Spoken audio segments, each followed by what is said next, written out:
గురించి. Mouli fish breeding కోసం అయితే నేనైతే ఒక కొత్త మౌలీ ఫిష్ ఫీమేల్ అయితే తీసుకొచ్చాను అనమాట.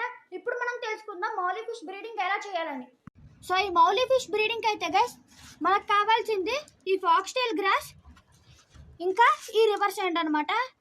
ఈ ఫాక్స్టైల్ గ్రాస్తో యూజ్ ఏంటంటే మనం దీన్ని కొంచెం 10 రూపీస్కి తెచ్చి అక్వేరియం వేసినా చాలా స్ప్రెడ్ అయిపోద్ది అనమాట అక్వేరియం మొత్తం.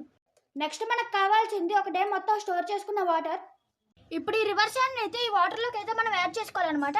ఈ రివర్ శాండ్ని అక్వేరియంలోకి ఎలా యాడ్ చేసుకోవాలి ఇప్పుడైతే మనం చూద్దాం.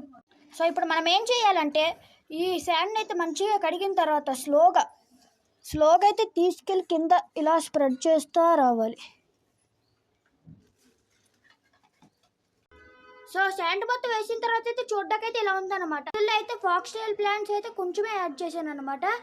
ఇదిగో ఈ మిగతా ఫాక్స్టైల్ ప్లాంట్స్ అయితే పెద్ద అక్వేరియంలో అయితే యాడ్ చేస్తాను. దాన్ని క్లీన్ చేసి అది కూడా ఇప్పుడే చూద్దాం. సో ఇప్పుడైతే మెయిల్ ఫీమేల్ ఫిషెస్ని అయితే యాడ్ చేసేయాలన్నమాట ఇందులోకి.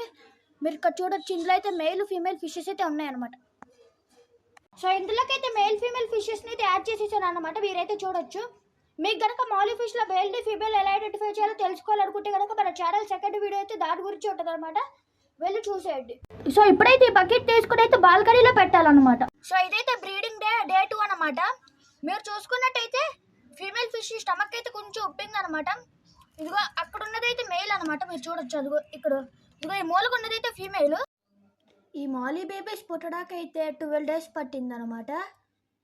సో చూడొచ్చు ఇవి ఎంత ముద్దుగా ఉన్నాయో. ఈ వీడియో కనుక మీకు నచ్చినట్టయితే లైక్ చేసి సబ్స్క్రైబ్ చేసుకోండి.